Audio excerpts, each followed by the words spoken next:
And welcome to the pre-show. We're going to be starting here with our new Thanksgiving special for Political Trade Secrets. We're going to be talking about the surprising history of Thanksgiving, some things that you probably don't know about, and looking forward to talking about that with our guest, J. Mark Powell. He has a new book out in February. It's called Witness to War, the Civil War from those who lived it. I get that right when we get with them. But anyway, so this is going live around all of the internet. You might be watching us on YouTube, X, I don't know, Facebook, wherever we're at. We thank you for following us there. If you want to be able to see our live programs, most of these platforms, we take them down after they're live, and then we put them on the regular podcast platforms. So like and follow us wherever you enjoy watching the program, and we can include you in our live streams, so you can ask real questions. So wherever you are, you can ask the real questions, get them answered while we're talking about that. But anyway, thank you to everybody who joined us early, and with that, now on with the show. Welcome to Political Trade Secrets, an inside look at campaigns and politics, where we pull back the curtain, look under the hood, and investigate all aspects of politics and how elections are won. Now, here's your host, Dustin Olson. Pollster and host of the Political Trade Secrets podcast, Dustin Olson. Dustin Olson. Dustin Olson. And Dustin Olson, pollster at American Pulse. They work for both Republicans and Democrats. And he hosts a podcast, Political Trade Secrets. Oh, we love that. We like that podcast. Now, from Washington, D.C., is pollster Dustin Olson. And welcome to the show. I'm Dustin Olson. Thank you to everybody who's joining us live, or if you're watching later on any one of your favorite podcast platforms, thank you for joining us. What we like to do here is pull back the curtain, look under the hood, and see how politics, the media really works. And we're going to be taking a little bit of a longer view today. I like to, around the holidays, do something around politics or history related to that holiday. So this week we're going to be talking about the surprising history of Thanksgiving and the politics around it. And this is something that wasn't set from the beginning, and there's different traditions that have happened over time. It's become fairly unified, but we're going to be talking about Franksgiving, which is an interesting a little history that it didn't really go that well. And we're going to have to talk about this with us. We're going to have J. Mark Powell, author, communications expert, calls himself a historical storyteller, and he's also a syndicated columnist with his column Holy Cow History, and we'll be able to pick his brain as to all this unique history. And so if you like the program, what you really can do to help us, it really does help the program, is to like, follow, and subscribe. That it helps us to get our content all over the place, and really does make a difference. So whether it's YouTube, X, Facebook, or your favorite podcast platform like Apple Podcasts or Spotify, please do like, follow, or subscribe. And if you're watching the live stream, you can join us. You can make comments, questions. We can bring you into the show and answer those questions real time. So if you'd like to be able to see our live streams, follow us on those social media platforms so you can get notified when we do go live with our programs.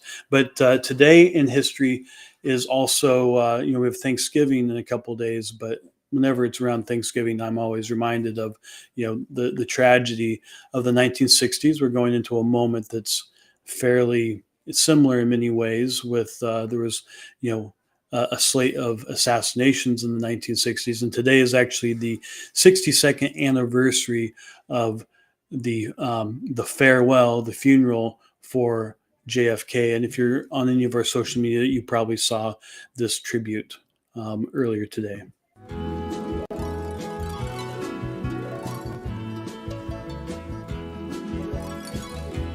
Anybody here seen my old friend John?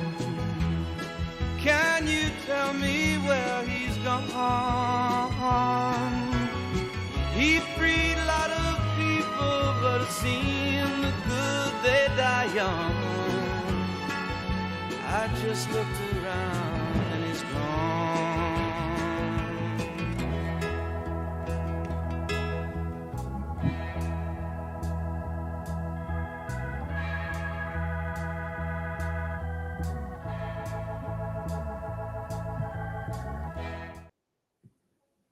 That is definitely an iconic moment in our country's history. You saw John there saluting his father. Really, the country did feel that. We've actually tracked this in our own polling. This sense that the violence. Most people felt anger in the recent tragic assassination of Charlie Kirk, but there's a lot of people who didn't feel really anything around any of the recent assassinations or the attempts. And I wasn't there for that event, but I do think that the country lost some of its innocence at that time. But we'll ask J. Mark Powell about that and see what his thoughts are on that. Then go into the history, a little bit more about who he is. I first met him right after he had left CNN. He had worked there for a number of years, has been a journalist, anchor, reporter across the country in television media and in print, and is now a syndicated columnist as well as an editor and obviously an author on a number of books. We'll ask him about his other books as well. But I believe Curse of Cain and now this new book, Witness to War. Fascinating idea for a book. And anyway, without further ado, I'm going to bring in our guest, J. Mark Powell.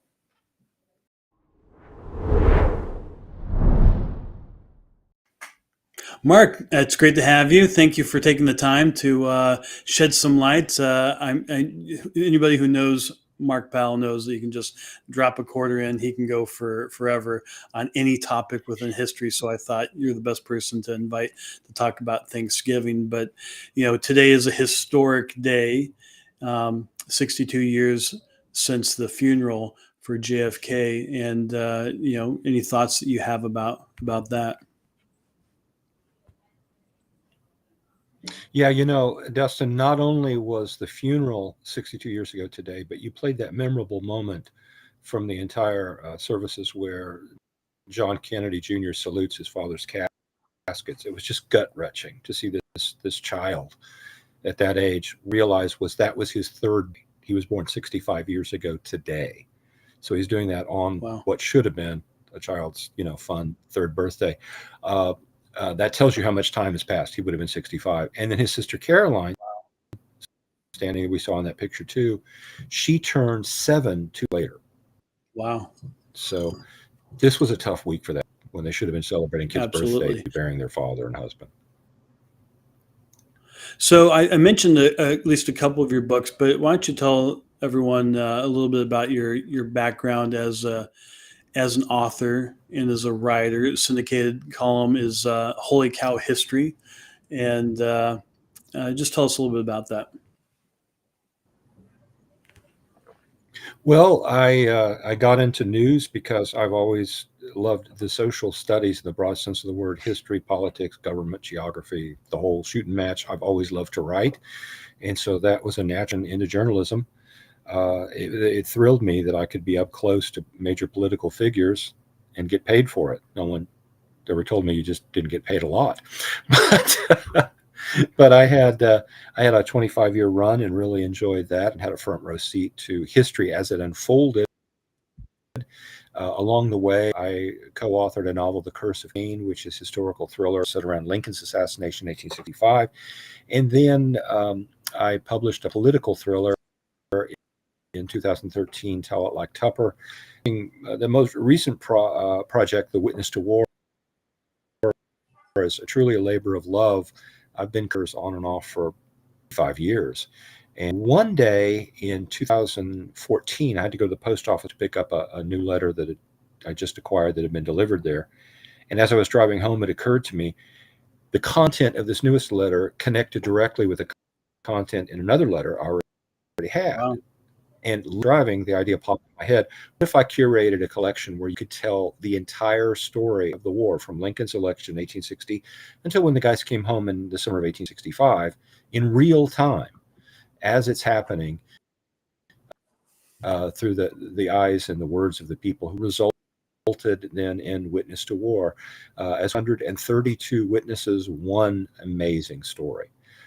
There are no memoirs, no recollections later in life. It's all in the moment accounts. It's told with a balance and an objectivity that's largely lacking today. This is not a pro-Southern book. It's not a pro-Northern book. It's a general American book. Let them tell you in their own words as it was happening how it felt. There's gut-wrenching moments. There's some little humor, and just some remarkable experiences. For instance, one begs her husband to desert and come home, and when she begs him, she tells him she's put a lot of thought into this. There's another just chillingly realistic passage where a woman is writing to her sister, and their brother had been killed at Fort Donelson, and her husband had to go down and exhume the body back for reburial in the family plot. And she goes into all kinds of. It's just a stark realization of what the reality of that experience really was like. Yeah, it's not like the horrible. pretty little image you see on the cover. Yeah, and there's some funny stuff too. There's an account of a Union soldier. They had a big snowfall in Northern Virginia, so his colonel got the whole regiment out, 800 men, divided them in half. One side built a fort, the other. Now and then they all rode snow. Afternoon they had a snowball battle. It was the biggest snowball fight I ever saw. I got out with just one black eye and was lucky to just have that. So there's it's really the whole experience, not just Guinness Book of World Records for largest snow battle. There you go. Well, people can see right there, Witness to War, and Dustin, these are all right there, Witness to War. It looks like there's a little bit of delay, but no worries about that. I just want to make sure that people know they can pre-order now on Amazon. It's going to be released on February 3rd. And the old trick, you're just starting to do the promotion for the book, is you have to say the name Witness to War over and over again. Make sure people hear that, and they can go to Amazon to. Moving on, I'd like to get into this topic. Yes, and let me just squeeze in real quick. These are, before we move on, these are totally brand new to the public letters. They've never been published before. So these are not the same stories you're going to be reading over and over. They're totally brand new. Well, you've curated these letters for a very long time. You've collected them, and this is what you've done. I mean, this is a life's work, as I understand it. 560 letters. I always joke with my friends, it would have been cheaper if I'd become a crack cocaine addict instead of a Civil War letters addict. That's funny.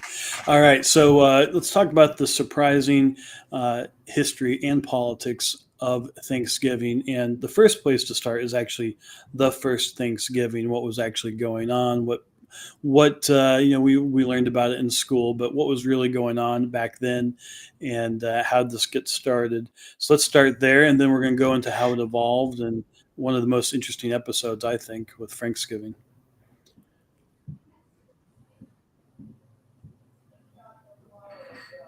Yeah, it's really an interesting story. The Pilgrims, as we all know, land at Plymouth, near Plymouth, Massachusetts, in 1620, and start a colony. And it was a very hard first year. It was very, very hard.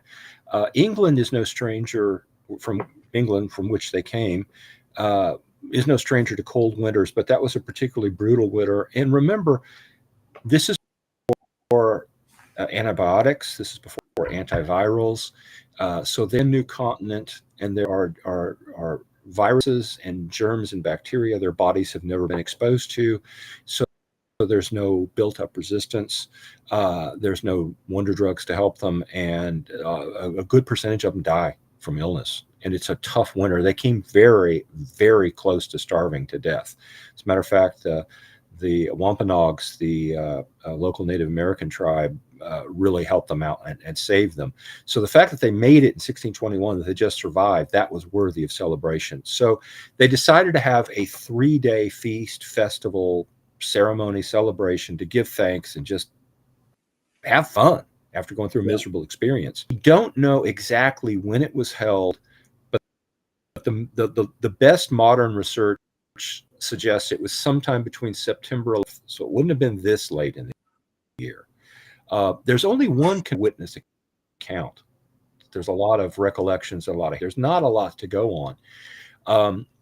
But it was a 3-day festival outside, And we'll start off right at the bat with a common misconception that the Pilgrims had invited the Native American Indians to come join them at the festivities. And what happened was they had a lot of events. They had a lot of athletics competitions, races, and since they were all there, they did military drill. All the men in the colony had to serve in the military, and they were practicing their guns and firing.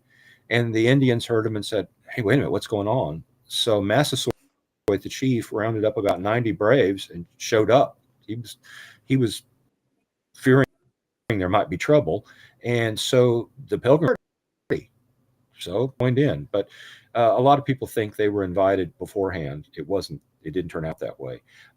We do know that some of the braves went back to their village and returned with venison. The one thing the Pilgrims did not have the first Thanksgiving was the thing the overwhelming majority of Americans are going to have on Thursday: turkey, because turkey wasn't native to that part of Massachusetts. There was what was on the menu? Probably wild fowl, probably geese and duck, shellfish, eels, squash, barn or maize as they called it. But there was no pumpkin pie. There were no rolls. There was a green bean casserole. Certainly no mashed potatoes and gravy that we have today. One thing they did have, the beer. There was a lot of beer on the Mayflower because water could go bad, but the fermentation kept beer cleaner or safer to drink for a lot longer. We know they were running low on the Mayflower was running low on beer when they arrived. So they would have produced beer again. As you know, if you're a traveler to different parts of the world and you have the water and your body's not accustomed to it, it can cause serious intestinal. Montezuma's Revenge is one of the best examples. So they were fermenting it to make it drinkable. Probably it wasn't the beer we know today because they didn't have barley at that time. It was probably a corn beer, close beer or near beer, and they would have had a lot of that for 3 days too. Which as the cousins to the Puritans, right? They're basically that kind of a view of the world. It might be surprising to people that they were drinking alcohol. So misconception, Dustin, is people think it became an annual tradition. Not so. There wasn't a Thanksgiving in 22 the next year. In 1623, Governor Bradford of the Massachusetts colony declares another one, but then it's held very sporadically, on and off for the next 150 years until after the Revolution. When it is held, local leaders, mayors, and even church leaders would declare a Thanksgiving on their own. And what really puts Thanksgiving was there on the a reason map for that? Like, was there? Would it be after like a big harvest? Was it because there's something, or they needed to? They didn't have polling back then, but they knew there was something to be thankful for. Yeah, there was something that was a result of something. They had survived. They had survived a pestilence and illness, or the crops were good after a really bad season, or coming through a battle in the Revolutionary War. There usually was some sort of reason for it, not just to be thankful for thankful sake. But what really puts Thanksgiving as we know it on the map, the traditional, the first Thanksgiving, quote, end quote. There's a book published in 1841 that mentioned a footnote. And everybody in New England took that footnote. They forgot the rest of the book and just ran with it. And somehow the idea took hold and spread. Hey, we need to do this to commemorate our heritage, because by then, it had been more than 200 years. And everyone kind of likes the idea of, hey, it's November, the crops are relaxed. Remember, we're still largely an agricultural based society. We're just at the start of the Industrial Revolution. So that was a slower time of the year when there was less work to do. And the different migratory patterns are taking shape around the country. People from the Northeast typically are going through Pennsylvania and then across through the upper Midwest. So there's a new tradition of commemorating the 1621 Thanksgiving with them. And interestingly, in those antebellum days, what was most frequently eaten was chicken pie. That was the entree, not roast turkey like we know today. Now, when I say chicken pie, listen very carefully. It wasn't chicken pot pie like we know in the frozen food sections today. Similar, but not exactly the same. Basically, they would get a hen or a young chicken. They would broil it in water to make the bones pliant. Then they would take the entire bird and put it inside a crust, different from the crust in chicken pot pie, made with lard and very thick. Sometimes they took the bones in, sometimes. Looks like we may have lost Mark for a moment there. If Thomas, if you can let them know. This is fascinating. The chicken pie is the thing I was most interested in as to why the chicken pie and the chicken inside of the crust, the whole thing. It sounds particularly gross to me, but different tastes, different times. While he's getting reconnected, I'm going to just take a moment to say, if you like the show, if you like this kind of content, you can follow us anytime on YouTube, X, Facebook, or your favorite podcast platforms. I like Apple, Spotify. You might like or I like Apple Podcasts. You might like Spotify, but wherever it is, it does help the show to check us out there and do that. So where we left off, Mark, was with the stuffing the entire chicken inside of the dough, and I can't imagine what that whole thing's like. So skin and all and everything else.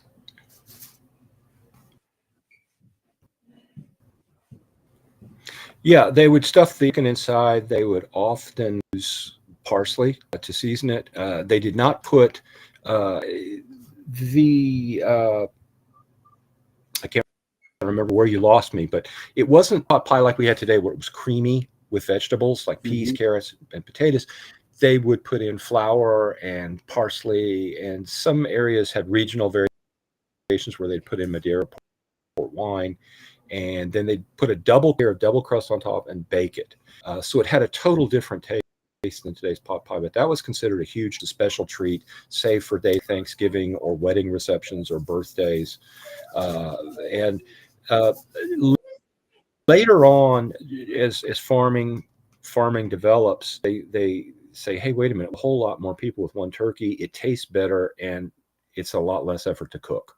So turkey chicken pie gradually faded, and turkey took over as the entree as the best dish. And who are the ones who decided that? Like who actually made that happen? Popular demand, just people with time.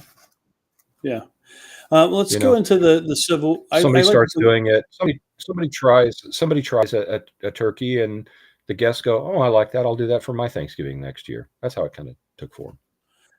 So just like most things in America, there's a political background to pretty much everything. And the Civil War was a time when there was politics associated with the holidays. We had Christmas, we had Thanksgiving, and Abraham Lincoln famously is the one who did the Thanksgiving Proclamation. So talk a little bit about that, because it was different as to the South and to the North as to what holidays were prominent and whatnot. So talk a little bit about that political background. Yeah, politics does enter into the history of Thanksgiving, because first of all, until the early 20th century, Thanksgiving was largely viewed as a northern holiday. It had started in New England, and the South viewed it, and not just from a Southern perspective, not just New England, but the Yankeeest of all Yankee New England, Massachusetts. So they didn't feel a part and parcel to that. By the way, incidentally, Jamestown, the first permanent English settlement in America, Jamestown in 1607, 13 years before the Pilgrims, they had Thanksgiving celebration in 1619, 2 years before Massachusetts. So Jamestown likes to say, we really had the first Thanksgiving. And in 1963, President John F. Kennedy issued a proclamation. Now, it had already been established as a federal holiday at that point, but every president still issues a proclamation. President Trump has, and proclaiming a Thanksgiving holiday. And Kennedy goes out of his way. He's sidestepping the controversy, and he says, in Plymouth, Massachusetts, and Jamestown, Virginia. So he's not going to get any part of that. But anyway, in 1862, Lincoln had issued a proclamation for something very similar to giving, but he didn't use that word and that terminology. In October 1863, then he issues a famous proclamation declaring the last Thursday in October specifically to be thankful. He does that for several reasons. The North has won 2 victories, and the turning point of the war had come that summer, Gettysburg and Vicksburg, Mississippi, but the war was far from over. There was also a rising Copperhead or pro-Southern element within the North, and Lincoln's looking to unify the South. So he picks the last Thursday that the whole country is going to observe, call a holiday. By the way, the fact that the Lincoln putting his arm around Thanksgiving and endorsing it was another strike in Southern eyes for half a century after the war. That's why he included the proclamation or what have you for Christmas, though, too, because that was more of a Southern holiday. Is that right? But it's interesting to note, though, even though he specifically for the first time says the last Thursday in November, people are still celebrating it on different days, different Thursdays. And in Witness to War, the book we mentioned earlier, I have a passage from a war widow, a young woman named Louise Howe, who's writing from Guilford, Vermont, to her a relative in Massachusetts. She writes on December 21, 1862, "You remember our Thanksgiving was not until a week after yours. Spent that day and the next 10 days with my dear husband's family." So even then there was variation to when it was observed. Yeah. But well, I mean, even October, to this day, Thanksgiving is celebrated at a different time in Canada than it is in the United States. Right, it's in October in Canada. So October 3rd, 1863, Lincoln's proclamation is considered the birth of the modern Thanksgiving celebration that we know today. Yeah, that's interesting, and obviously you get into we have it at different times in the country, and that doesn't get resolved for a while. So maybe we fast forward a little bit. Is there anything else between then and then when we fast forward to Thanksgiving and all that?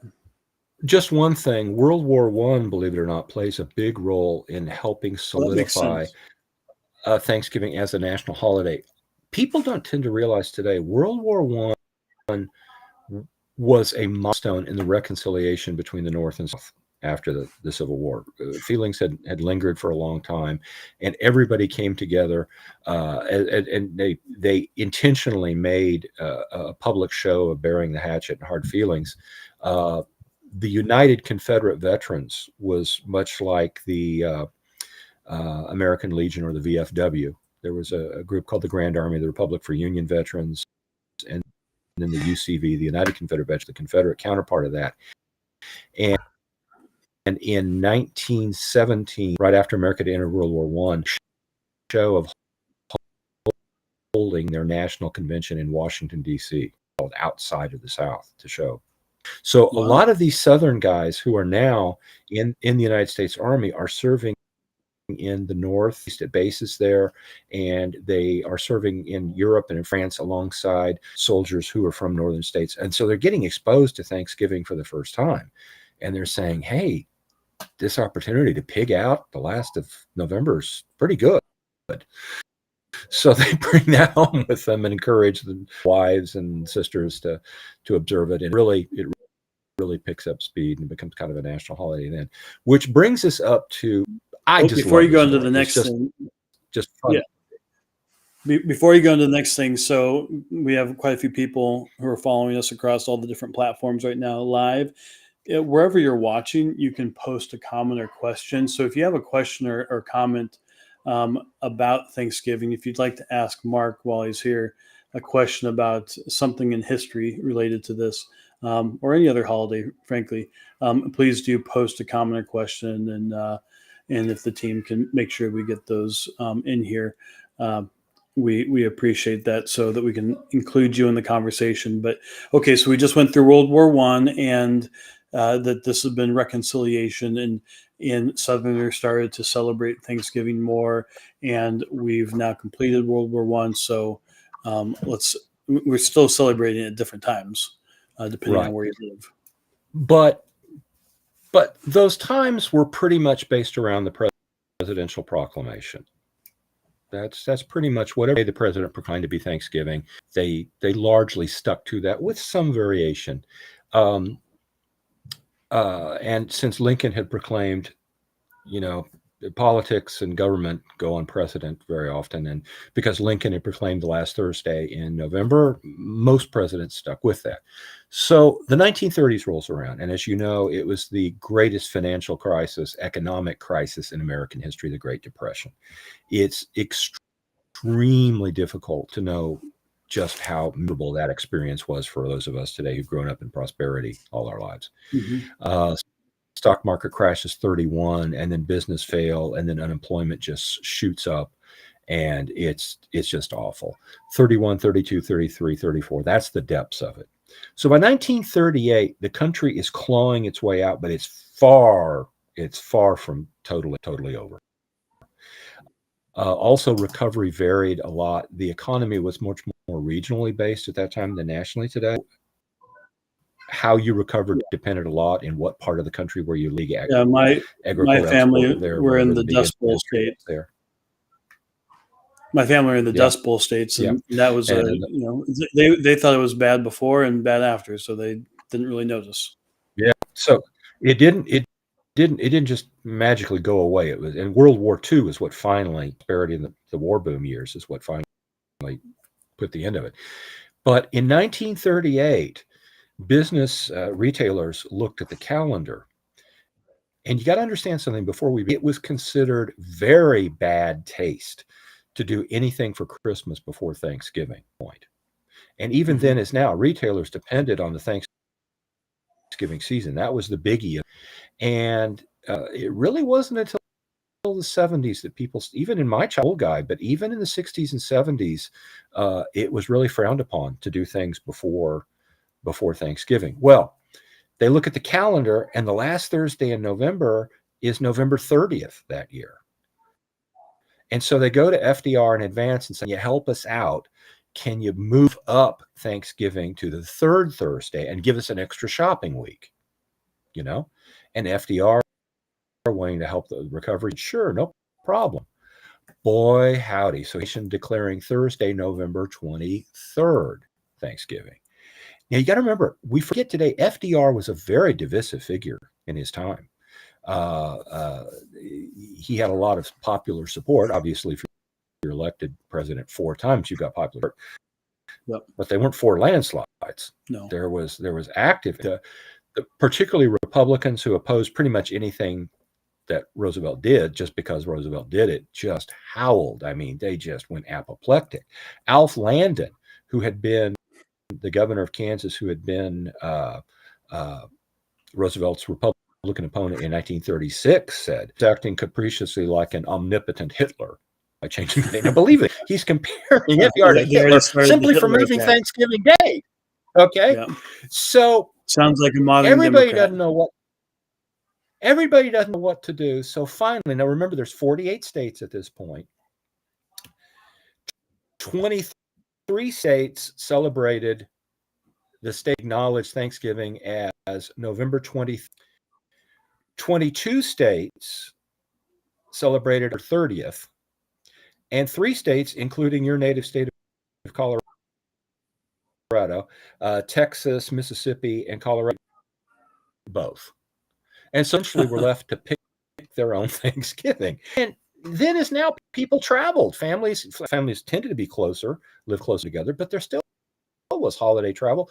Then is now games, big football games held on Thanksgiving. Well, if you're dealing with playing a team out of sport, which Thanksgiving do you want? It's a huge headache. And mayor of Atlantic City, New Jersey, was talking to reporters about it, and he said it's not Thanksgiving, it's Franksgiving, after Franklin Delano Roosevelt. So that nickname suddenly, so they called it the 23rd became Franksgiving. And those that 23 and 22 state splits were very closely along blue state and red state lines. Democrats went with FDR, and Republicans went with the other. It became just a mess. Sense, and but then it's just like today, though. I mean, the big concern was for that commercial activity to be able to save the economy or save the year, right? That's the driving factor for all this. Right. And I mean, it was so big. The Three Stooges released a movie called "No Census, No Feeling" because the 1940 census was up, right? And Curly refers to the 4th of July being in October, and Moe says, "What are you talking about? The 4th of July is in July." And Curly says, "You never can tell. Look what they did to Thanksgiving." So I mean, their editorial cartoons and radio.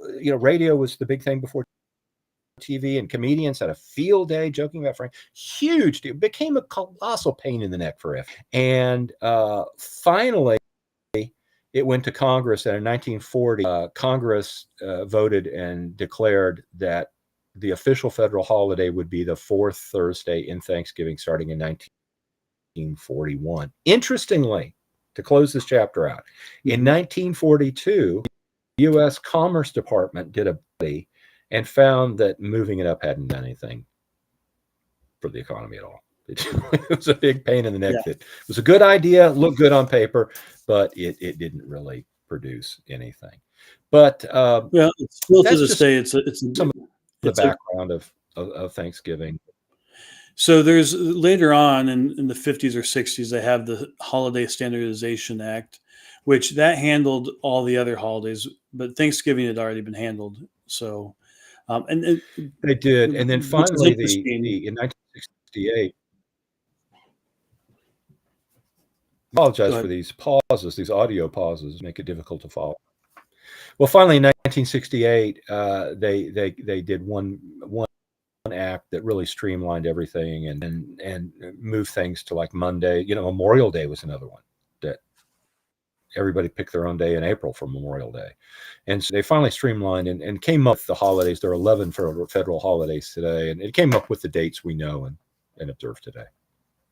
So we have, this is something I didn't realize, but based on how you were describing that, it's always been a Thanksgiving proclamation. So I think it's actually today that I think the turkeys got to Washington, D.C. last night, Monday night. And then today, and they famously stay at the Willard Hotel, which is right down the road from the White House. It's not even down the road. It's, less than a block away. And they get like the presidential suite to stay in. I don't think I would want to stay there right after the turkeys because I'm sure it doesn't smell great. But they have the proclamation. So he does he pardons them and all that.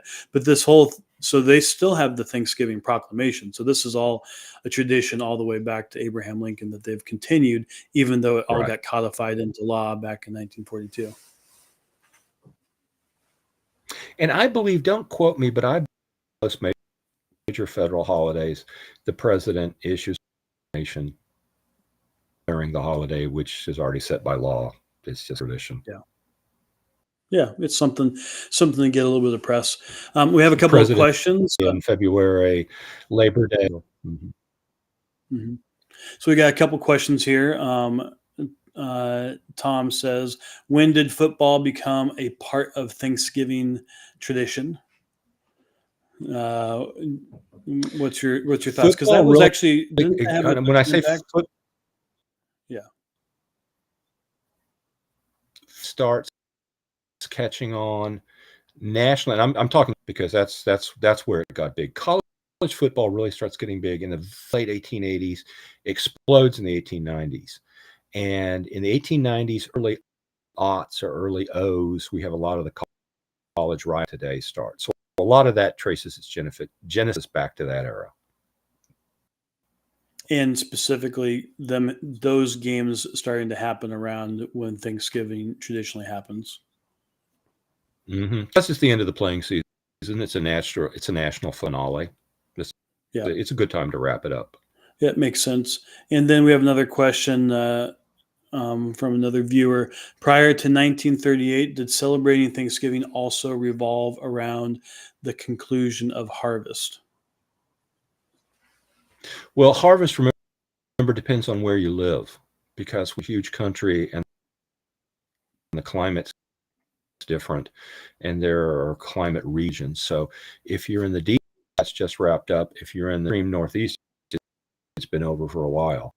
But yeah, typically there have been Thanksgivings or celebration going back for 1,000 years throughout often revolving around the end of the harvest season, if it's a good bountiful harvest. So that's a factor in it too. Absolutely. Well, my hometown, it ended sometime in the early 90s, I think, but we used to always have a harvest festival towards the end of the harvest time frame. I think that's a pretty common thing throughout the country. And it makes me wonder, since Canada has theirs in October, they're also much further north, and their growing season gets done earlier. Is that partly why they're October, other than just being Canadian and being different? I think that's obviously a key factor. I think another factor is Canada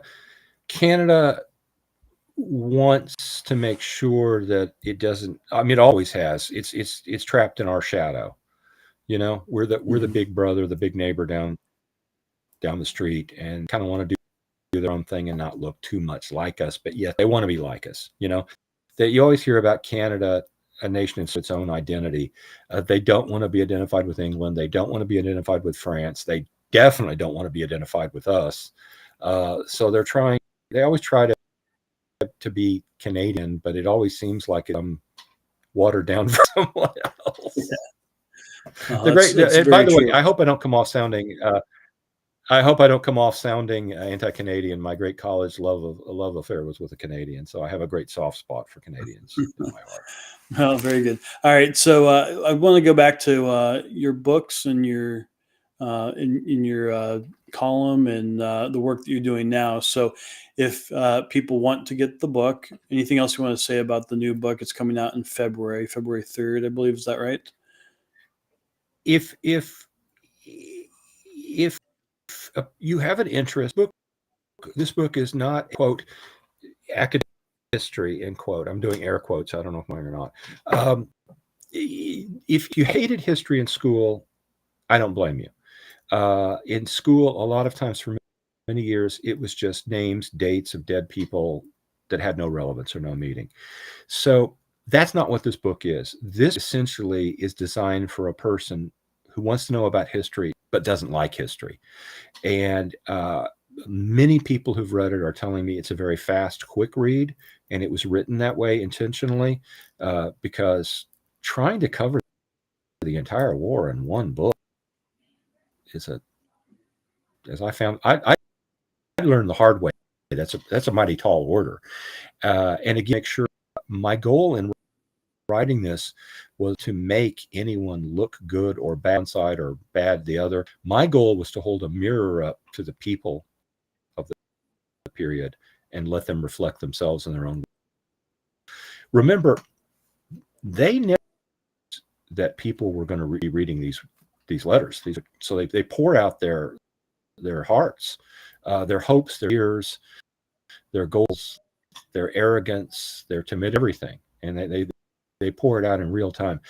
Another thing too, when we say letters, there are mentions of Civil War letters, many books based on collections of Civil War letters.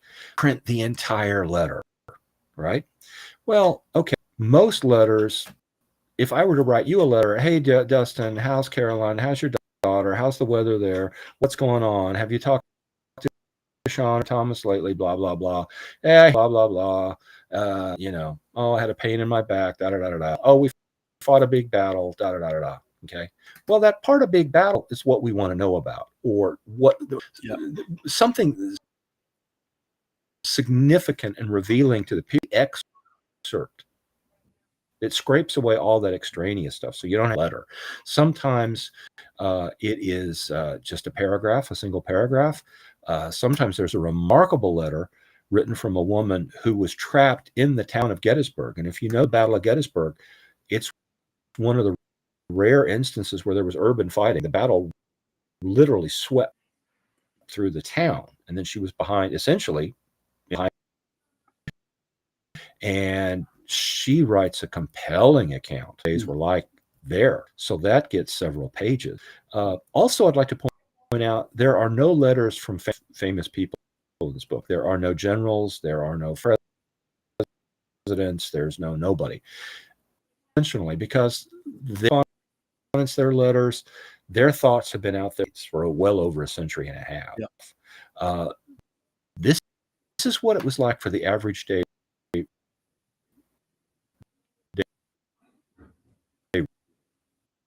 real person, everyday person. People in the border states who went both ways, children, a couple of Native Americans. There are actually from 2 slaves. And that's significant. By most state laws in the South, slaves were taught. So just finding anything written by them contemporaneously is like an angel sighting there. But this book, like Prego spaghetti sauce, it's all in there. Wonderful. Well, that's the name of the book, Witness to War, the story of the Civil War told by those who lived it. And I love that you're giving everyday people a voice. That's one of the reasons why at American Pulse, we do the surveys that we do. And we feel very strongly that we are able to give voice to the American public, just regular folks.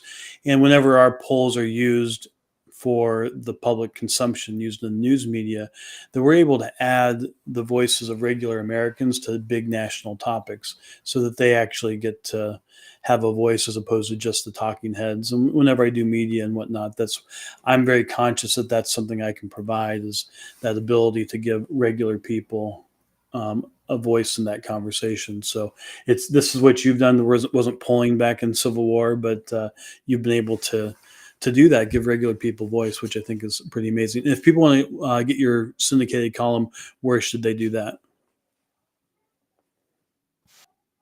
The quickest way is to go to journal.com, letter D, letter C, no periods, no nothing, just dcjournal.com. It's published there every week. Matter of fact, it's the day it's posted. There'll be a new one coming up this Friday. Excellent. And it's sent to about 300 newspapers around the country. Wonderful. Well, thank you for sharing that with us. People can pre-order the book Witness to War on Amazon, and as I understand, with authors, getting those pre-orders is a big deal, and it looks like it's going really well. So people are excited about the book, and you've done a lot of really good work, and this one seems like a culmination of a lot of work as an author, both in fiction and nonfiction, and adding to, really, this is, while I know you won't call it scholarly work, this really is, I think, going to add to the entirety of the works out there on the Civil War, because, as you said, these are things that didn't exist. These people's voices haven't been heard before on this topic. So I think it's a real testimony to the work that you've done, and a feather in your cap. So congratulations on the book. I can't wait to read it. I assume I'm going to get an early copy at some point. So hopefully that's the case, and we'll get to learn about this from your great work. Thank you, Mark. Thank you for taking the time, and I hope you have a great Thanksgiving. And thank you, Dustin.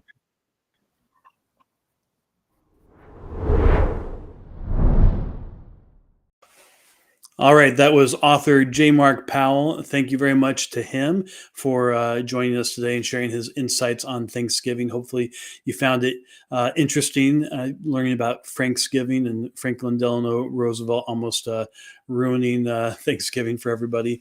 I, in particular, had not heard about the Three Stooges story. I thought that was fascinating that they made commentary on that little episode. So anyway, thank you very much, and do go pre-order his book on Amazon. I think it's a great way to help good people do work. And if you want to help us do our work here at Political Trade Secrets, where we pull back the curtain on how politics really works, you can follow or subscribe wherever you enjoy your podcasts. Also, if you want to go to my X account, you can subscribe there, follow and subscribe. I put extra content out for people who are subscribers to my X account. That's another way that you can help out. But thank you very much. I hope everyone has a wonderful Thanksgiving, time with your family and friends, and a moment to reflect on the wonderful country that we live in and the opportunities that we each have in this country, and that it's a wonderful day and a time of fellowship for you and your family. With that, thank you very much, and we'll see you on the next Political Trade Secrets.